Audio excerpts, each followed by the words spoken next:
الحمد لله إن الحمد لله نحمده ونستعينه ونستغفره ونعوذ بالله من شرور أنفسنا ومن سيئات أعمالنا من يهده الله فلا مضل له ومن يضلله فلا هادي له وأشهد أن لا إله إلا الله وأشهد أن محمدا عبده ورسوله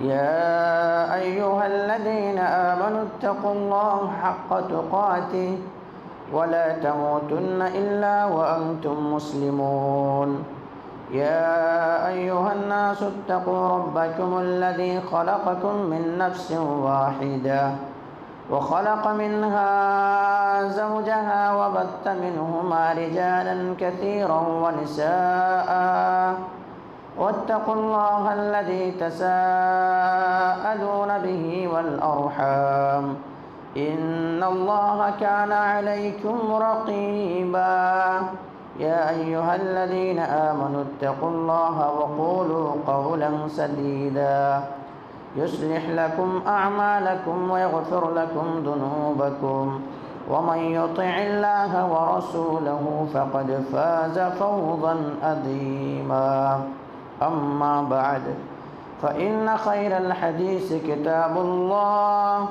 وخير الهدي هدي محمد صلى الله عليه وسلم وشر الأمور محدثاتها وكل محدثة بدعة وكل بدعة ضلالة وكل ضلالة في النار فقد قال الله تبارك وتعالى في كلامه المجيد والفرقان الحميد فأعوذ بالله من الشيطان الرجيم بسم الله الرحمن الرحيم إن المسلمين والمسلمات والمؤمنين والمؤمنات والقانطين والقانطات والصادقين والصادقات والصابرين والصابرات والخاشعين والخاشعات والمتصدقين والمتصدقات والسائمين والسائمات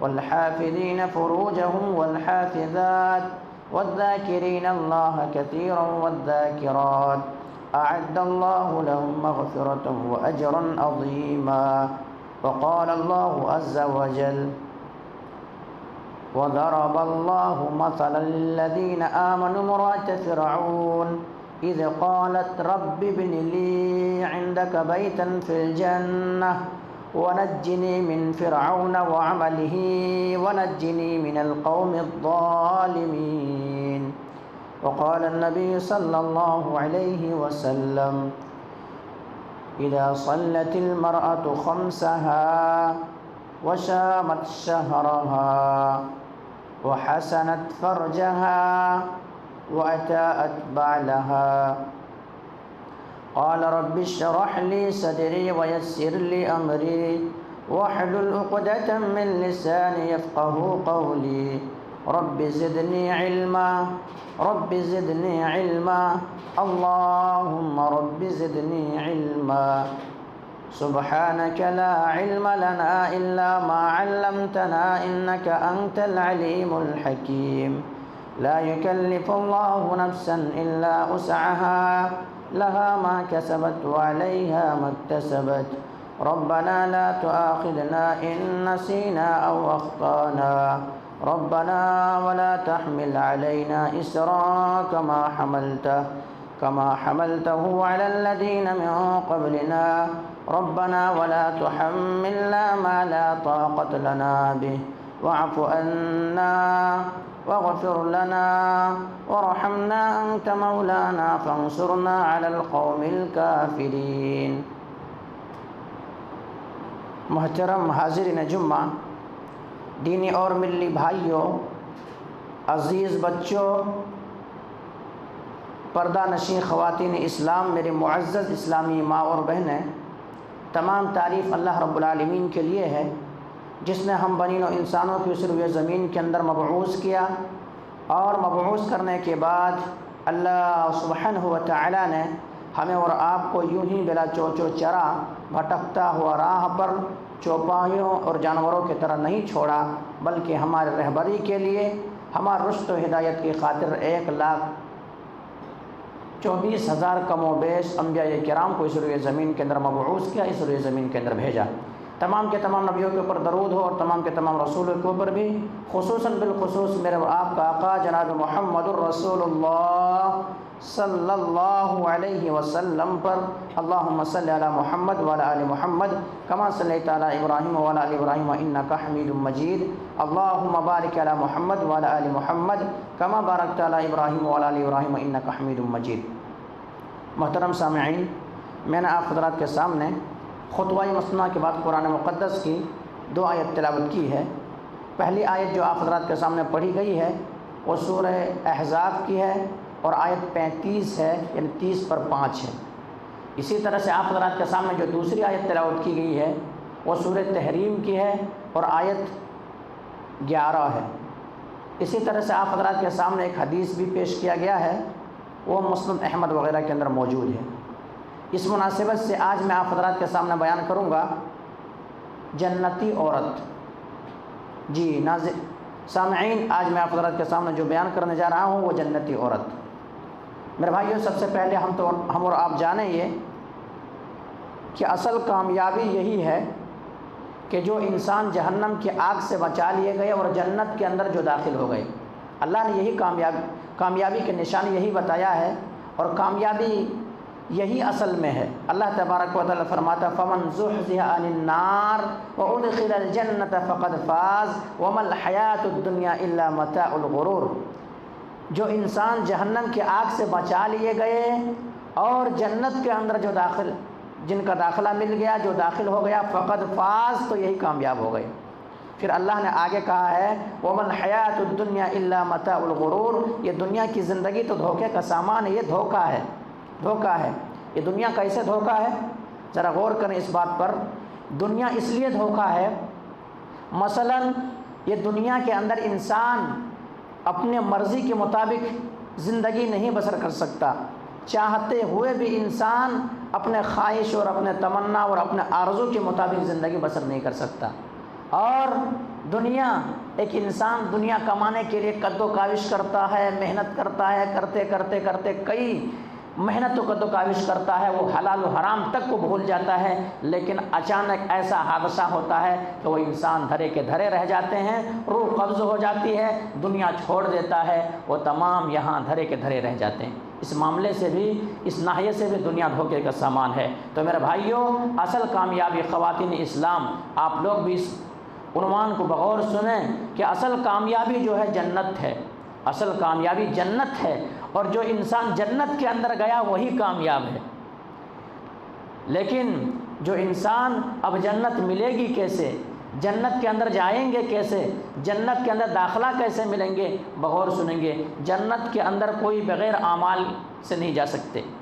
اچھا اعمال کریں گے، بہتر اعمال کریں گے، صالح اعمال کریں گے، اللہ رب العالمین نے جس بات کا حکم دیا ہے وہ بات کے اوپر مکمل اتریں گے، جس سے روکا ہے اس سے رک جائے گا بندہ، تب تو وہ انسان جنت کے اندر جا سکے گا، ورنہ وہ انسان دنیا کے اندر بھی چاہے گا کہ میں اپنے منمانی زندگی گزاروں، منمانی اور خواہشوں اور تمناؤں کے پیچھے بھاگوں، میں دنیا کے پیچھے بھاگوں، مجھے دین سے کوئی مطلب نہیں ہے، شریعت سے کوئی مطلب نہیں ہے، اسلام سے کوئی مطلب نہیں ہے، اور وہ انسان مرنے کے بعد بھی چاہے کہ میں جنت کے اندر چلا جاؤں، تو یہ ناممکن والی بات ہے، یہ ناممکن والی بات ہے۔ اچھے اعمال کریں گے، بہتر اعمال کریں گے، صالح اعمال کریں گے، اور اللہ سبحانہ و تعالیٰ نے ہمیں اور آپ کو جس لیے پیدا کیا ہے وہ مقصد کو سامنے رکھ کر کے ویسے زندگی گزاریں گے، تب تو ہمیں اور آپ کو جنت ملے گی، ورنہ اگر ہم اور آپ اسی طرح چوپایوں کی طرح، جانوروں کی طرح اسی طرح سے زندگی کاٹیں گے،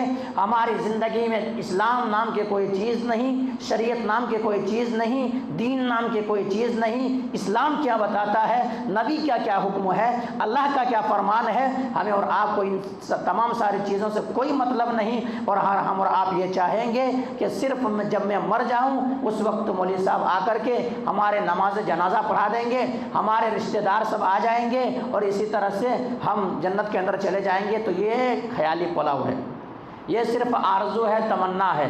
اگر اتنا آسانی کے ساتھ جنت مل جاتی تو صحابہ کرام ایسے ایسے قربانیاں پیش نہیں کرتے، صحابہ کرام ایسے ایسے قربانیاں پیش نہیں کرتے۔ لیکن صحابہ کرام جانتے تھے اگر جنت چاہتے ہو تو جنت کے لیے ہمیں اور آپ کو اپنے مرضی کی نہیں بلکہ رب کی مرضی کے مطابق زندگی گزارنا پڑے گا۔ اور ہمیں اور آپ کو اگر جنت چاہیے تو اللہ نے مومنوں کو خرید لیا ہے، اب کوئی خریدا ہوا انسان اپنے مرضی کے مطابق کیسے زندگی گزار سکتا ہے، اپنے مرضی کے مطابق کیسے زندگی کاٹ سکتا ہے؟ اللہ نے فرمایا ہے ان اللہ اشترى من المؤمنین انفسهم واموالهم بان لهم الجنہ یقاتلون فی سبیل اللہ، ہم نے مومنوں کو خرید لیا ہے، مومنوں نے اپنے آپ کا سودا کر لیا ہے، مومنوں نے اپنے آپ کو بیچ دیا ہے، کس کے بدلے؟ بِأَنَّ لَهُمُ الْجَنَّةِ، جنت کے بدلے۔ اب ہم اور آپ خریدے جا چکے ہیں، رب نے ہمیں خرید لیا ہے، ہم اور آپ بک چکے ہیں، تو ہم اور آپ اپنے مرضی کے مطابق کیسے زندگی کاٹ سکتے ہیں، کیسے زندگی گزار سکتے ہیں؟ ہم اور آپ اپنے تمناؤں کے پیچھے کیسے بھاگ سکتے ہیں؟ ہم اور آپ اپنے خواہشوں کے پیچھے کیسے بھاگ سکتے ہیں؟ ہم اور آپ یہ تمام ساری چیزیں کیسے کر سکتے ہیں جب رب نے ہمیں اور آپ کو خرید لیا ہے؟ اور رب نے ہمیں اور آپ کو جو خریدا ہے، اگر ہم اور آپ ویسے رب چاہیے زندگی بسر کریں گے، رب جیسا چاہ رہا ہے، اللہ جیسا چاہ رہا ہے، ہمارے خالق و مالک و رازق جیسے چاہ رہا ہے، اس طرح سے ہم اور آپ اگر زندگی بسر کریں گے، اس طرح سے اگر ہم اور آپ زندگی کاٹیں گے، تب تو ہم اور آپ کامیاب ہیں، تب تو ہمیں اور آپ کو جنت ملے گی۔ ورنہ ہم اور آپ یہ کہیں گے کہ نہیں، ہم اپنے مرضی کے مطابق اگر زندگی کاٹیں گے اور یہ آرزو کر رہے ہیں، یہ تمنا کر رہے ہیں، تو یہ ہمارے اور آپ کے لیے غلط فہمی ہے۔ ہم اور آپ خوش فہمی میں مبتلا ہیں کہ ہم اور آپ اپنے مرضی کے مطابق دنیا میں کاٹیں اور جنت کے اندر چلے جائیں۔ کیوں میرے بھائیوں، کیوں میرے بھائیوں؟ اللہ کے نبی جناب محمد الرسول اللہ صلی اللہ علیہ وسلم نے فرمایا الدنیا سجن للمؤمن وجنت للکافر۔ کیا مطلب؟ کیا مطلب؟ مطلب یہ ہے یہ دنیا جو ہے مومنوں کے لیے قید خانہ ہے، مومنوں کے لیے جیل ہے۔ اب کوئی انسان اگر جیل کے اندر جاتا ہے، قید خانے کے اندر جاتا ہے، تو کیا وہ اپنے مرضی کے مطابق زندگی کاٹتا ہے؟ اپنے مرضی کے مطابق زندگی گزر کرتا ہے؟ اپنے زندگی کے مطابق وہ کیا ہے اپنے وقت کو گزارتا ہے؟ نہیں، بلکہ جیلر جیسا چاہے گا، وہاں پہ ان کو جو سزا ہے وہ سزا وہی کاٹنا پڑے گا، اپنے مرضی کے مطابق نہیں کاٹ سکے گا۔ اسی طرح سے میرے بھائیوں، ہم مومن جو ہیں، ہم اور مومن جو ہیں قید خانے ہیں ہمارے آپ کے لیے، قید خانہ ہے۔ کیسے؟ ہمارے اور آپ کے جی کچھ اور چاہے گا، لیکن ہمیں اور اللہ نے ہمیں اور آپ کو اس چیز سے روک دیا ہے، تو ہمیں اور آپ کو رکنا پڑے گا۔ مثلا ہمارے اور آپ کے جی یہ چاہے گا کہ نماز فجر کی اذان ہوتی ہے اور وہاں پہ اعلان کیا جاتا ہے الصلاۃ خیر من النوم، الصلاۃ خیر من النوم، کہ نماز نیند سے بہتر ہے، نماز نیند سے بہتر ہے، لیکن ہمیں اور آپ کو ہمارے اور آپ کے دل اور آرزو یہ چاہ رہا ہوتا ہے نہیں، بستر بڑا نرم گرم ہے، پورے رات بھر سوئے نہیں، موبائل میں لگے رہے، ٹی وی اسکرین میں لگے رہے اور کچھ چیزیں دیکھتے رہے، پورے رات بھر نیند نہیں آئی، ابھی ہی نیند کا موقع ہے، ابھی ہی نیند کا غلبہ ہے، ابھی ہی نیند آئی ہے، اب کیا اٹھیں گے، اب کیا اٹھیں گے، تو ہمارے اور آپ کے من یہ چاہ رہا ہے۔ لیکن اللہ کا حکم ہے، رب کا یہ حکم ہے، نبی کریم صلی اللہ علیہ وسلم کی زبان اطہر سے کہلوا دیا ہے کہ اے مسلمانوں، اے مومنوں، اے نبی کے کلمہ پڑھنے والوں، اے شریعت کو ماننے والوں، اے اللہ اس کے رسول کی اطاعت کرنے والوں، تم جو چاہ رہے ہو، تمہارا دل جو آرزو کر رہا ہے وہ کامیابی نہیں ہے، وہ بہتر نہیں ہے، بلکہ بہتر اگر بستر کو چھوڑو گے، گدے کو چھوڑو گے، نرم و نازک چیزوں کو چھوڑو گے اور مسجد کی طرف لپکو گے، کیونکہ اعلان ہو چکا ہے، منادی کر دیا گیا ہے، اذان کے اندر کہہ کر کے سنا دیا گیا ہے، کانوں میں ٹکرا چکا ہے الصلاۃ خیر من النوم، الصلاۃ خیر من النوم، کہ نیند کو بہتر تم جانتے ہو، لیکن نیند بہتر نہیں ہے، نیند اچھا نہیں ہے، بلکہ بستر سے اٹھو گے، مسجدوں کو آباد کرو گے، وضو بناؤ گے، رب کی خوشنودی والے کام کرو گے، مسجد کو پہنچو گے، رب کی رضا والے کام کرو گے، نماز قائم کرو گے، نماز فجر ادا کرو گے، تو یہ تمہارے لیے بہتر ہوگا۔ لیکن ہمارے جی چاہتا ہے کہ نہیں، یہ بہتر نہیں ہے، بہتر نیند بہتر ہے۔ تب پھر ہم اور آپ کیسے میرے بھائیوں، ہم اور آپ جنت کے اندر نہیں جا سکیں گے، جنت کے اندر نہیں جا سکیں گے۔ اسی طرح سے اذان کے اندر منادی کی جاتی ہے، اذان کے اندر اعلان کیا جاتا ہے، کیا کہا جاتا ہے؟ حی علی الصلاۃ، حی علی الصلاۃ، آؤ کامیابی کی طرف، آؤ نماز کی طرف، آؤ کامیابی کی طرف۔ کامیابی کس میں بتایا گیا ہے؟ کامیابی دکان میں بیٹھے ہوئے آپ کو کامیابی ملے گی، مکان میں بیٹھے ہوئے آپ کو کامیابی ملے گی، بستر پہ لیٹے ہوئے آپ کو کامیابی ملے گی، ہوٹلوں پہ بیٹھے ہوئے ایک دوسرے سے بات کرتے ہوئے، گپ شراکے کرتے ہوئے آپ کو کامیابی ملے گی؟ نہیں نہیں، اس میں کامیابی نہیں ہے، آپ کا سوچ غلط ہے، آپ جو سوچ رہے ہیں وہ غلط ہے۔ کیوں؟ کامیابی اس میں نہیں ہے، بلکہ کامیابی کس میں ہے؟ کہا گیا الصلاۃ خیر من النوم، حی علی الصلاۃ، آؤ گے نماز کی طرح، آؤ گے نماز کی طرح، حی علی الفلاح، تب کامیابی ملے گی۔ رب نے کہلوایا ہے، رب نے کہلوایا ہے۔ میرے بھائیوں، ہمیں اور آپ کو نماز پڑھنے کے لیے زیادہ تقریر کرنے کی ضرورت نہیں ہے، زیادہ نصیحت کرنے کی ضرورت نہیں ہے۔ اگر ایک انسان صرف اذان کے کلمے پر غور و فکر کر لے، اذان کے اندر کیا کہا جا رہا ہے، اذان کے اندر کیا ندائیں لگائی جا رہی ہے، مؤذن کیا کہہ رہا ہے، صرف اس کے اوپر غور و فکر کر لیں تو مسجدیں آباد ہو جانے کے لیے کافی ہے۔ لیکن میرے بھائیوں، ہمیں اور آپ کو دنیا سے محبت ہے، ہمیں اور آپ کو آخرت سے کہاں محبت ہے؟ ہمیں اور آپ کو دنیا سے محبت ہے، ہمیں اور آپ کو آخرت سے کہاں محبت ہے؟ ہمیں اور آپ کو جنت سے کہاں محبت ہے؟ ہمیں اور آپ کو کیا ہے؟ جہنم کے جو راستے ہیں اس راستے پہ چل رہے ہیں، اور ہمیں اور آپ کو یہ آرزو ہے، میں اور آپ یہ سوچ رہے ہیں کہ اسی میں کامیابی ہے۔ تو میرے بھائیوں، کامیابی اس میں نہیں ہے، کامیابی اس میں نہیں ہے۔ میرے بھائیوں، جہاں پر عورتوں کا ذکر کیا ہے، جہاں پر نبی کریم صلی اللہ علیہ وسلم عورتوں کا ذکر کیا ہے، خواتین اسلام بغور سے سنیں، خواتین اسلام بغور سے سنیں۔ اللہ کے نبی جناب محمد رسول اللہ صلی اللہ علیہ وسلم نے جنتی عورت کا جہاں پر ذکر کیا ہے، وہاں پر اللہ کے نبی جناب محمد رسول اللہ صلی اللہ علیہ وسلم نے فرمایا، کیا فرمایا؟ اذا صلت المرأة خمسها، اذا صلت المرأة خمسها، کیا مطلب؟ اگر عورتیں 5 وقت کی نماز ادا کر لے، اگر عورتیں 5 وقت کی نماز پڑھ لے، اسی طرح سے وہ شامت شہرہا، ایک ماہ کے روزے رکھ لے، وہ حسنت فرجہا، اپنے شرمگاہوں کی حفاظت کر لے، وہ اطاعت بعلہا، اور اپنے شوہروں کی اطاعت کر لے۔ 4 کام ایک عورت کر لے، 4 کام ایک خواتین کر لے، اگر 4 کام کر لیتی ہے تو جنت کے 8 دروازے ان کے لیے کھول دیے جائیں گے، جنت کے 8 دروازے سے ان کو بلائے جائیں گے، جنت کے 8 دروازے سے منادی لگائی جائے گی اور کہیں گے آؤ اس دروازے سے داخل ہو جاؤ، آؤ اس دروازے سے داخل ہو جاؤ، یہ آؤ اس دروازے سے داخل ہو جاؤ۔ کیا کر رہے؟ اذا صلت المرأة خمسہا، 5 وقت کی نمازیں پڑھ لے۔ لیکن خواتین اسلام آج دیکھیں، نمازوں سے کوسوں دور ہے، نماز ان کی زندگیوں میں نہیں ہے، نماز کا کوئی مطلب ہی نہیں ہے، بلکہ نماز جانتی ہی نہیں کہ نماز کیا چیز ہے، نماز سے کیا چیز ملنے والی ہے۔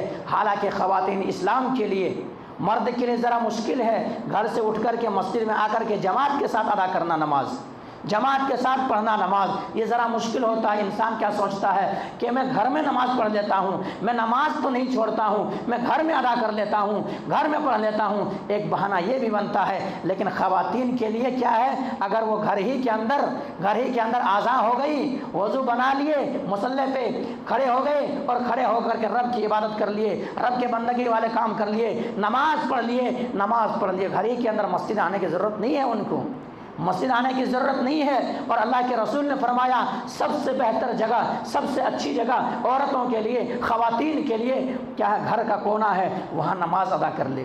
لیکن خواتین بھی آج کیسے بہانہ بناتی ہے؟ کس طرح کے بہانہ بناتی ہے؟ بچے پیشاب کر دیتے ہیں، کیا؟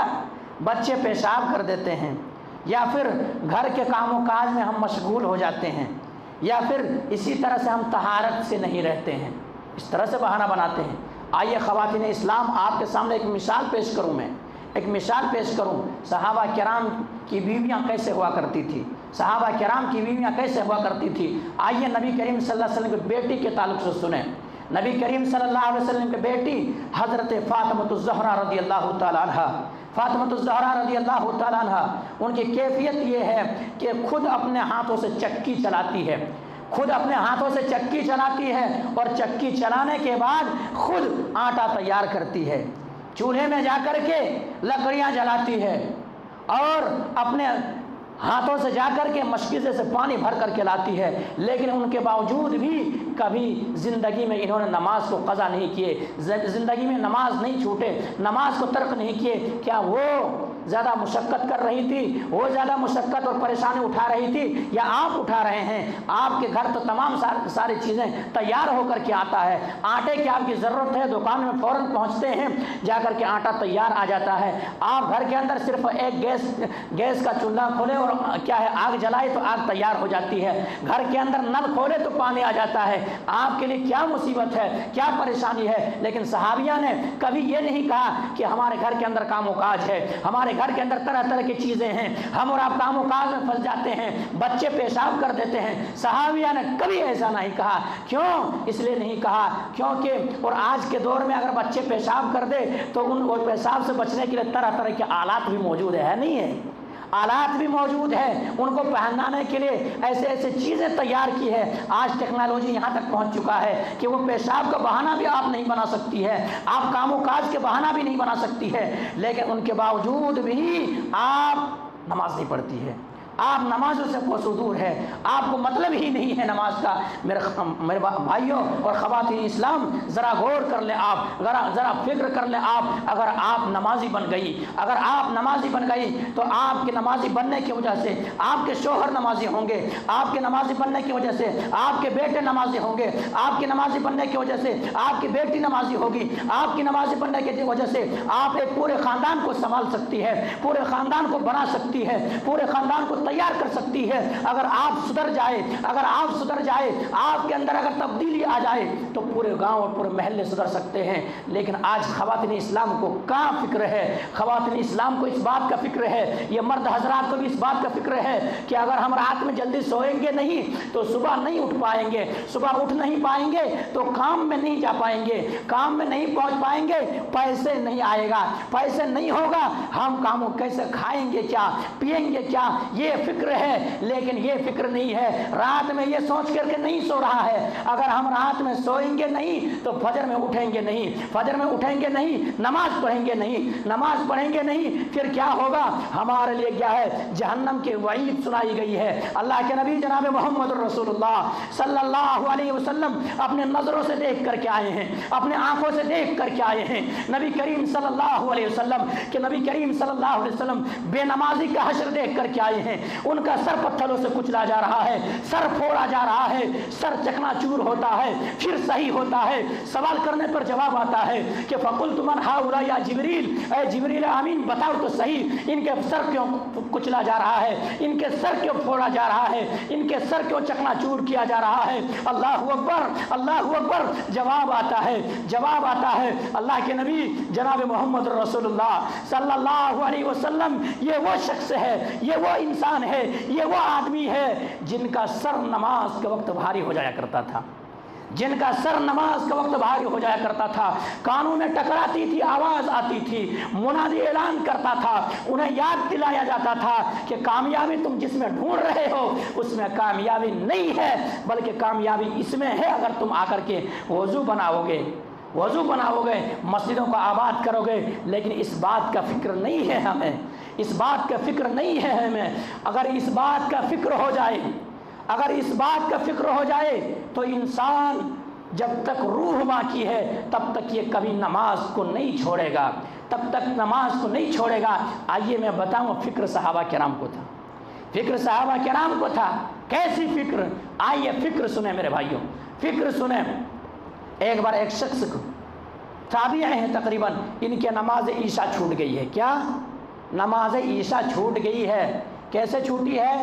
مہمان کی عزت کرتے ہوئے، مہمان کی تکریم کرتے ہوئے، مہمان آیا ہوا ہے گھر پہ، مہمان کی عزت خاطر کر رہے ہیں، مہمان کے لیے عزت سے پیش ہو رہے ہیں، کیونکہ اللہ کے نبی جناب محمد الرسول اللہ صلی اللہ علیہ وسلم کی حدیث ہے، من کان یؤمن باللہ والیوم الآخر فلیکن خیرا او لیصمت، جو شخص اللہ کے اوپر اس کے رسول کے اوپر ایمان رکھتا ہے، فلیکرم ضیفہ، وہ اپنے مہمان کی عزت کرے، مہمان کی رسپیکٹ اور احترام سے پیش آئے۔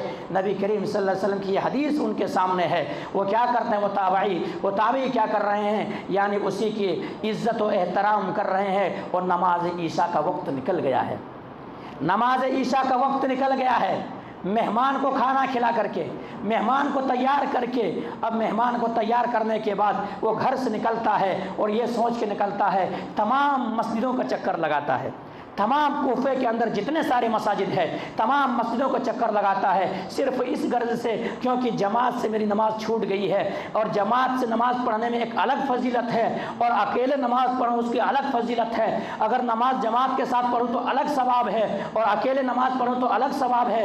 تو دیکھو اگر میں جماعت کے ساتھ پڑھتا ہوں تو کتنا 27 گنا درجہ ہمیں ثواب ملتا ہے، 27 گنا ثواب ہمیں ملتا ہے۔ اگر نماز اکیلے پڑھتا ہوں تب تو پھر ایک ہی درجے مجھے ثواب ملیں گے، تو میں کتنا ہوا، کتنا یعنی 26 درجے سے میں محروم ہو گیا۔ اس لیے میں تمام مسجدوں کو چکر لگاتے ہیں وہ صحابی رسول، تمام مسجدوں کو چکر لگاتے ہیں، کہیں جماعت مل جائے، جماعت سے نماز پڑھ لوں، ثواب حاصل کر لوں، کیونکہ یہ زندگی چند دن کی زندگی ہے، اس زندگی کی کوئی گارنٹی نہیں کب سانس رک جائے اور کب موت آ جائے، کب اللہ رب العالمین کی طرح ہم رخصت ہو جائیں، کوئی گارنٹی نہیں ہے۔ اللہ نے جس مقصد کے لیے پیدا کیا ہے وہ مقصد یاد ہے انہیں، آخر کار تمام مسجدوں کو چکر لگاتے ہیں، تمام مساجد کے اندر نماز ہو چکی ہے، تمام مساجد کے اندر نماز ہو چکی ہے، نماز ہو گئے ہیں، گھر کے آ کے بیٹھ جاتے ہیں، افسوس کرتے ہیں کہ بہت بڑی غلطی ہو گئی، بہت بڑی بھول ہو گئی، بہت بڑی غلطی ہو گئی، میں نماز جماعت کے ساتھ نہیں پڑھ سکا۔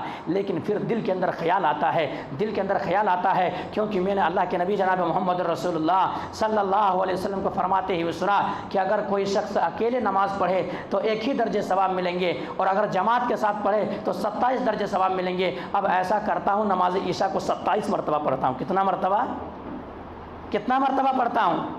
27 مرتبہ پڑھتا ہوں۔ آپ کی نماز چھوٹ جائے کبھی آپ سوچتے ہیں ایسا؟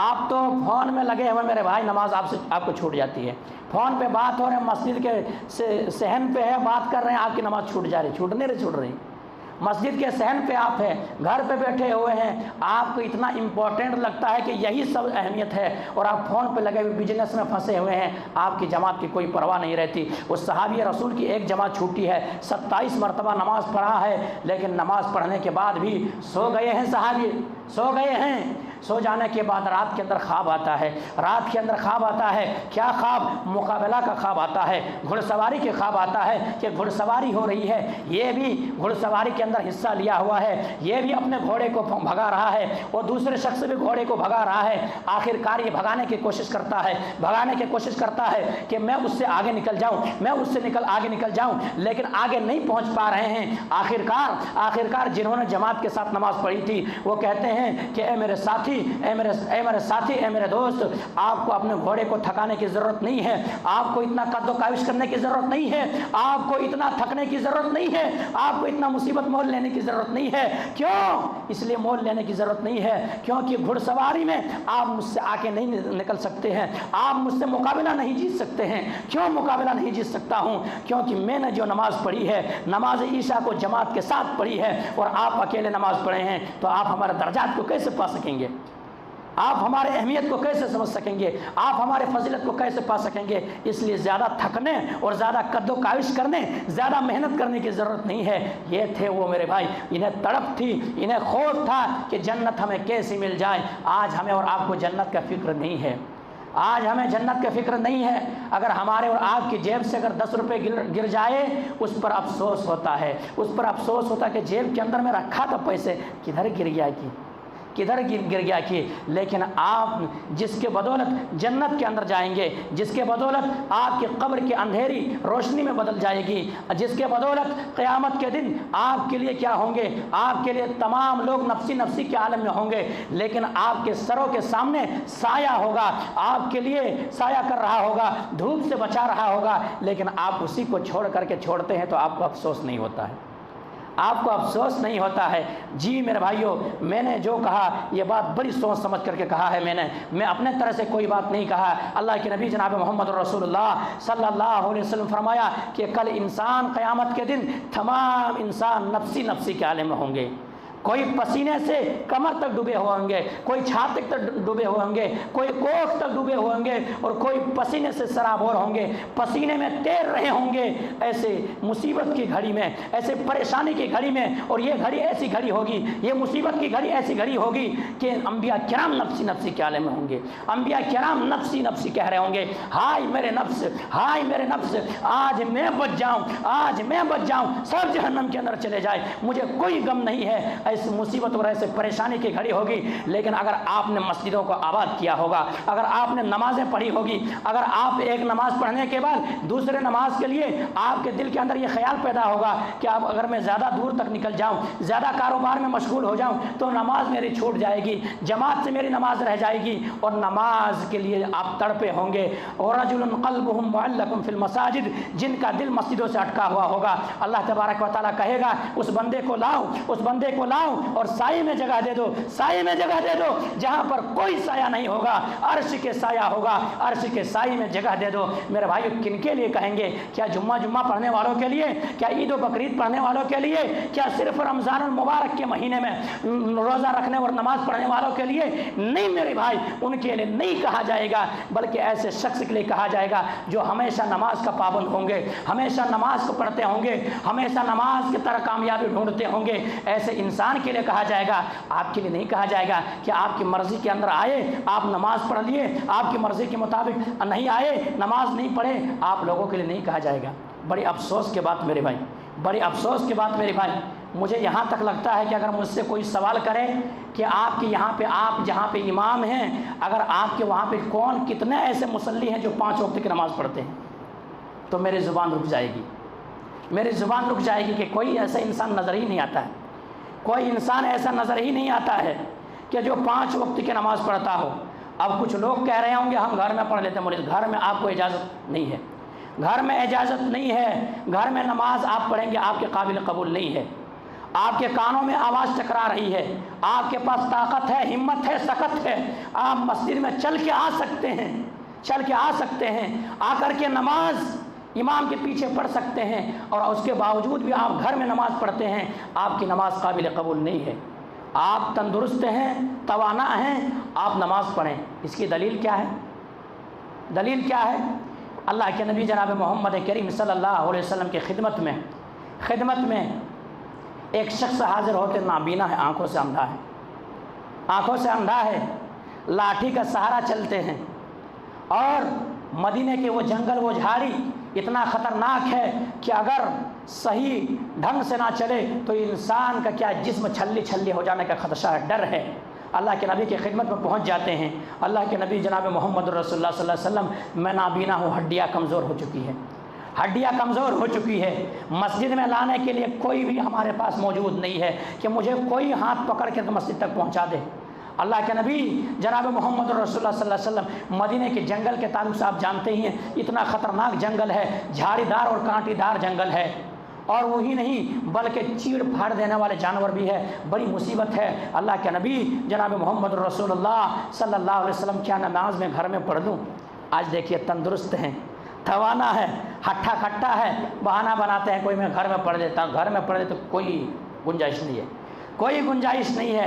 اللہ کے نبی جناب محمد کریم صلی اللہ علیہ وسلم، وما ارسلناک الا رحمۃ للعالمین، رحمۃ للعالمین بن کر کے آئے تھے تمام جہانوں کے لیے۔ مجبوری سننے کے بعد اجازت دے دیے کہ گھر کے اندر نماز پڑھ لو، گھر کے اندر نماز پڑھ لو۔ یہ صحابی رسول جانے لگے، کون تھے؟ عبداللہ ابن ام مختوم رضی اللہ تعالیٰ عنہ، جانے لگے، کچھ ہی دور تک گئے تھے، اللہ کے نبی جناب محمد کریم صلی اللہ علیہ وسلم انہیں بلا لیے، بلا لینے کے بعد کہا، هل تسمع النداء، هل تسمع النداء، کیا تم اذان سنتے ہو؟ کیا آواز ٹکراتی ہے تمہارے کانوں میں؟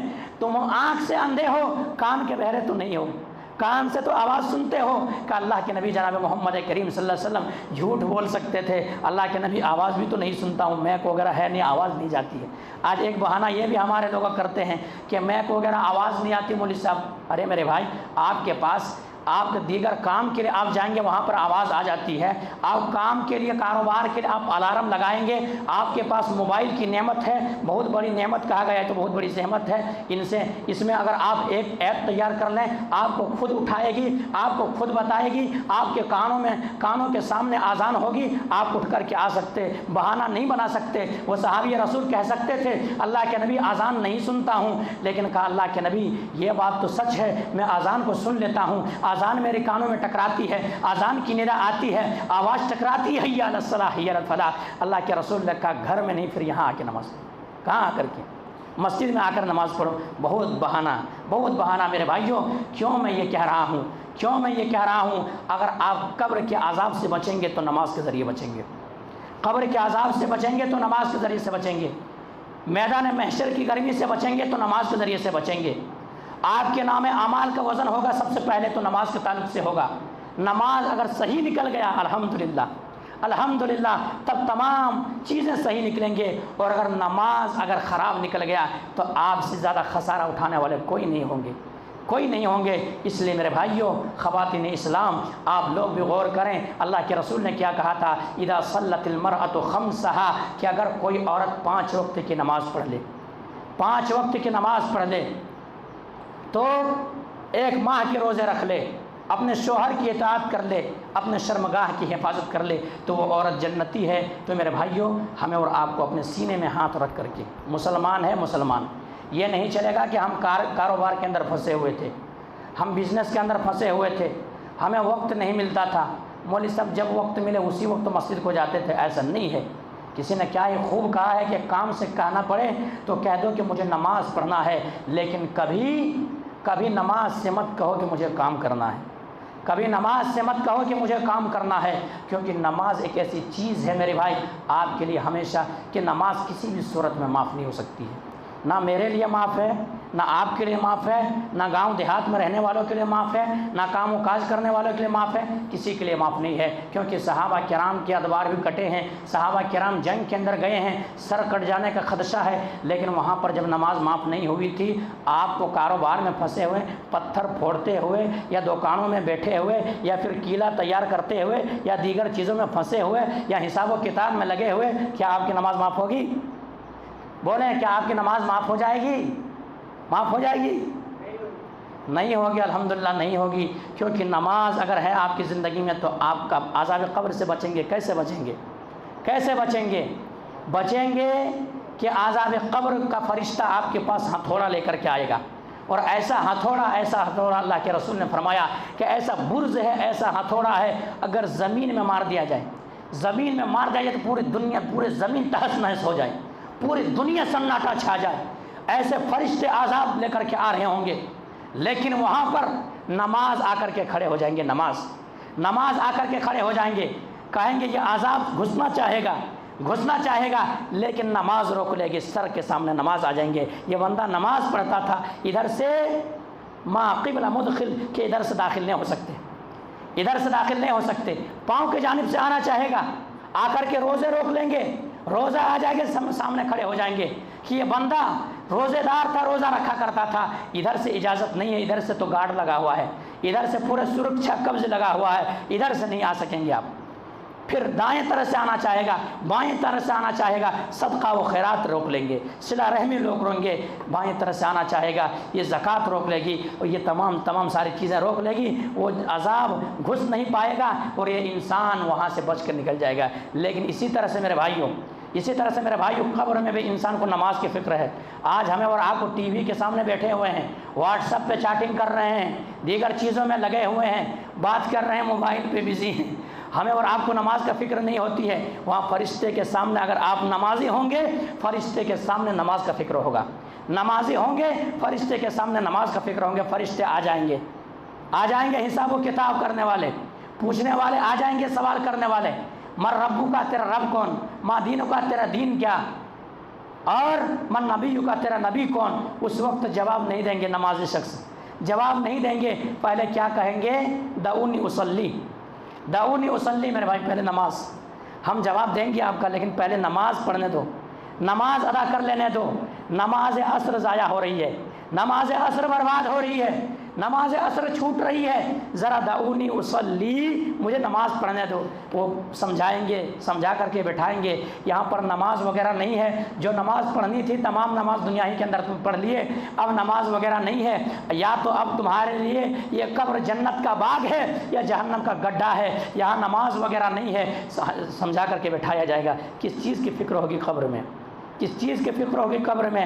نماز کی فکر ہوگی. تو میرے بھائیوں، نماز کسی بھی صورت میں معاف نہیں ہے، کسی بھی صورت میں. ہمیشہ کہتا ہوں، آج بھی کہوں گا، ہمیشہ کہتا ہوں، آج بھی کہوں گا، اگر آپ نماز نہیں پڑھتے تو یہ مسجد بنانے کی کوئی ضرورت نہیں ہے. اگر آپ نماز نہیں پڑھتے ہیں تو آپ کا گنتی مسلمانوں میں ہے ہی نہیں. اگر آپ نماز نہیں پڑھتے ہیں، بہت بڑے بڑے بات کرنے والے ہیں، بہت سب سے زیادہ ہم جاننے والے ہیں، ہم سے زیادہ کوئی نہیں جاننے والے ہیں، مولوی صاحب کے پیچھے انگلی کرنے والے ہیں، سب کچھ ہے، لیکن نماز کا فکر نہیں ہے، نماز کا فکر نہیں ہے. میرے بھائیوں، نماز کا پابند بنے. اگر کوئی چیز ہو جائے، مولوی صاحب سے 1000 سوال کھڑا کرنے کے لیے تیار ہو جائیں گے، آ جائیں گے. نماز آپ کی زندگی میں نہیں ہے جس سے آپ کی آخرت بنے گی، آخرت بنے گی، اس کے فکر نہیں ہے آپ کے. اور دوسری چیز کیا ہے؟ آپ لوگوں کے تعلیم، آپ کے بچے پڑھ رہے ہیں نہیں پڑھ رہے ہیں، اس کی بھی فکر نہیں ہے، اس کی بھی فکر نہیں ہے. اور اگر آپ کے بچے اگر تعلیم نہیں پڑھتا ہے، دین حاصل نہیں کرتا ہے، تو ایسا بھی لوگ ابھی موجود ہیں جن کو اقامت کہنے نہیں آتا. واللہ بول رہا ہوں، اقامت اگر کوئی آ جائے تو آپ بولیں گے کہ اقامت کا یہ تو سر میں سے سر جھک جائے گا، اس کو اقامت نہیں آ رہی ہے. کتنی خطرناک چیز ہے، کیا چیز ہے. کہیں آپ چلے گئے خدا نخواستہ اور چلے گئے، چلو غیروں کے دوسرے کے مسجد میں چلے گئے، وہاں آپ نماز پڑھ رہے ہیں، آپ کو بول دے اقامت کہیں، آپ کو اقامت نہیں آتی، آپ بولیں گے میں اہل حدیث ہوں. اور یہ کیسا اہل حدیث ہے باپ، یہ کیسے اہل حدیث، ان کو اقامت نہیں آتا، یہ اہل حدیث ہے. کتنے شرم سے ہماری جماعت کے ناک کٹ جائے گی، نہیں کٹ جائے گی، ہمارے ناک کٹ جائیں گے، نہیں کٹ جائیں گے. میرے بھائیو، سیکھنے کی کوئی عمر نہیں ہے. اگر بڑے ہیں جن کو کوئی چیز نہیں آتی وہ بھی سیکھ سکتے ہیں، کوئی عمر نہیں ہوا کرتے سیکھنے کے لیے. آپ کو نماز کی دعائیں نہیں آتی، آپ سیکھیں. آپ کو اقامت نہیں آتا، آپ سیکھیں. آپ کو اذان نہیں آتی، آپ اذان سیکھیں. کم سے کم یہ تمام ساری چیزیں تو سیکھیں. آپ کے بچے بھی کیا تعلیم سے دور ہے، تعلیم سے دور ہے، پھر بچے بعد میں کیا ہوں گے؟ یہ مولوی صاحب کے اوپر شکایت ہوگا، یہ مولوی صاحب پڑھا نہیں رہے. ہوگا نہیں ہوگا؟ یہاں سے جانے کے بعد سامنے تو نہیں ہوگا، میرے سامنے کوئی نہیں کر سکتے، بعد میں کریں گے یہ مولوی صاحب نہیں پڑھا رہے ہیں بچے کو، مولوی صاحب کیا آپ سکھا رہے ہیں، کہ مولوی صاحب کیا بتا رہے ہیں کہ. لیکن آپ کے اوپر یہ ذمہ داری ہے، آپ کے اوپر ذمہ داری ہے. ایک یہ بھی سسٹم یہاں پہ ایسا ہے کہ اعلان کیا جائے سب کو کہ سب بچے کو بھیجا جائے. اسکول کے لیے آپ تو اعلان نہیں کرتا، اسکول والے کرتے کبھی اعلان؟ آپ کا بچہ 1 گھنٹہ پہلے، میں اپنے آنکھوں سے دیکھا، اپنے آنکھوں سے، آپ کا بچہ 1.5 گھنٹہ پہلے وہاں سے آنے کے لیے بس آنے والی ہے، اب وہاں جا کر کے کھڑے ہوتے ہیں، اور وہی بچہ آپ کا 1/2 گھنٹہ مسجد میں آنے کے لیے تیار نہیں ہے. پھر مولوی صاحب کے پیچھے روئیں گے کہ مولوی صاحب نہیں پڑھاتے. مولوی صاحب کیا کرتے؟ مولوی صاحب کے پیچھے روئیں گے مولوی صاحب نہیں پڑھاتے، مولوی صاحب کیا کریں گے؟ میرے بھائی غور کریں، فکر کریں، سوچیں. اگر آپ کا بچہ ماں باپ کا یتیم ہے، وہ بچہ یتیم نہیں ہے. جن کے پاس ماں باپ ہے نہیں ہے وہ بچہ ہے، یتیم نہیں ہے. بلکہ یتیم وہ بچہ ہے جن کے پاس ماں باپ رہ کر کے بھی انہیں شریعت کا تعلیم نہ دے، دین کے تعلیم نہ دے، دین اتنا نہ سکھائے جتنا کہ وہ انسان اس پر عمل کر کے جنت میں جا سکے. قرآن کا تعلیم نہ دے سکے، کوئی عربی کی جانکاری نہ ہو سکے ان کے اوپر، وہ نہیں جان سکے، قرآن پڑھنا نہ جان سکے، مر گئے باپ تو جنازہ نہ پڑھا سکے، مر گئے باپ تو غسل نہ دے سکے، تو یہ سب سے بڑی یتیم ہے، سب سے بڑی یتیم ہے. ورنہ میرے بھائی، اور جانوروں سے بدتر ہے. جانور بھی کیا کرتا ہے؟ جانور بھی کیا کرتا معلوم؟ جانور بھی ہے، جانور بھی بچہ پیدا کر لیتا ہے، لیکن تربیت وغیرہ وہ جانور بھی سکھاتا ہے معلوم. جانور بھی، ایک مرغی کا بچہ ہے، آپ دیکھیں شروع میں جب انڈے سے نکلتا ہے ان کو پتہ نہیں چلتا کہ کیسے ہم چارہ چنیں گے. ماں تھوڑا پاؤں سے ادھر ادھر کرتی ہے اور بلاتی نہیں بلاتی. مرغی کے بچے دیکھے نہیں بھی دیکھے، مرغی کا بچہ ہے وہ تعلیم، وہ جانور تربیت کرنا کہ ایسا آپ کو جینے کے لیے ایسا چارہ چکنا پڑے گا، ایسا دیکھنا پڑے گا، یہ کھانا پڑے گا میرے بھائیوں، لیکن آپ کو فکر نہیں ہے، اولاد آپ کے پاس ہے، اولاد کی نعمت جیسی نعمت ہے آپ کے پاس، لیکن آپ کو فکر نہیں ہے، تو میرے بھائیوں پھر کیا جواب دیں گے؟ کیا جواب دیں گے؟ کیا سوچیں گے؟ تو میرے بھائیوں ذرا غور و فکر کریں، بچوں کے تعلیم کے اوپر بھی دھیان دیں، بچوں کی تعلیم، بچوں کی بھوش جو ہے، بچوں کے مستقبل کے بارے میں دھیان دیں۔ یہ بچہ اگر آپ کے ہاتھ میں ہے، اگر یہ بچہ سدھر گیا تب تو آپ کے لیے بہتر ہوں گے، اور اگر یہ بچہ بگڑ گیا تو آپ کے لیے پھر مصیبت بن جائے گی۔ اس لیے یہ ماں باپ کے اوپر ذمہ داری بنتی ہے۔ ماں باپ کی ایک دن وہاں نمنی کنڈا گئے لوگ کہ ایک دن اگر ایک دن لیٹ آئے تو نام نکال دوں گا، پورے آدھا گھنٹہ پہلے پہنچ جا رہے ہیں، پہنچ نہیں رہے، پہنچ رہے ہیں۔ میں بھی اپنے بچے کو ایڈمیشن کرایا تھا، 3 دن نہیں کا نام نکال لیے، بولے جمعہ کے دن بھی آنا پڑتا ہے۔ میں بولا جمعہ کے دن تو نہیں آتا، تو نہ کاٹ دے، ضرورت نہیں ہے میرے کو، ضرورت نہیں تمہارے ایسی پڑھائی کی۔ جو بچہ مرتد ہو جائے، جمعہ نہ پڑھ کر کے اسلام سے نکل جائے، تمہارے پڑھائی تو نام نکال دے بس۔ لیکن آج خوف ہے، بہت سارے بچے جمعہ کے دن بھی ماں باپ، میں بتایا تھا اس سے قبل، اس سے پہلے بھی بتایا تھا کہ کم سے کم پیرنٹ سے، ماتا پتا بات کریں میرے بھائی، بات کریں۔ اگر 3 جمعہ آپ کا بچہ نہیں پڑھتا ہے، آپ غلط فہمی خوش فہمی میں ہیں، آپ کا بچہ اسلام سے نکل گیا ہے، آپ مجھ سے نہیں دوسرے سے پوچھیں فون کر کے کہ مولوی صاحب ایسا بیان دیے کہ اگر آپ کا بچہ 3 جمعہ اگر نہیں پڑھتا ہے تو اسلام سے نکل جاتا ہے، مرتد ہو جاتا ہے، ایسا بولے، ایسا ہے کیا؟ پوچھو تو آپ کا بچہ، کم سے کم آپ اتنا بھی نہیں کر سکتے، آپ اپنے بچے کے لیے 1 گھنٹہ بھی نہیں نکال سکتے، آپ بچے کے بھوش کے لیے، بچے کی تربیت کے لیے، بچوں کو جمعہ پڑھانے کے لیے، بچوں کو اسلام میں باقی رکھنے کے لیے اگر تھوڑا بھی وقت نہیں نکال سکے تو پھر کل قیامت کے دن آپ سے پوچھے گا میرے بھائی، پوچھے گا۔ آپ ذمہ دار ہیں، ذمہ دار، آپ سے سوال ہوگا، آپ سے پوچھے گا کھانا کھلایا نہیں کھلایا، پانی پلایا نہیں پلایا، دیگر چیز کیے یا نہیں کیے۔ اس کے تعلق سے اگر ہو سکے تو سوال نہ ہو، لیکن اس کے تعلق سے ضرور سوال ہوگا کہ ہم نے تمہیں جو امانت دی تھی اس امانت کی قدر کی یا نہیں کی، اس امانت کی قدر کی یا نہیں کی۔ آج دیکھیے ہمارے معاشرے کے اندر اگر باپ گالی دیتا ہے تو بیٹے بھی گالی دیتا ہے، ماں بھی گالی دیتی ہے تو بیٹیاں بھی گالی دیتی ہیں۔ اور آج ہمارے معاشرے کے اندر ایک بار چکر لگائیں، اگر گالی عورتوں کے منہ میں اتنا خطرناک ہے کہ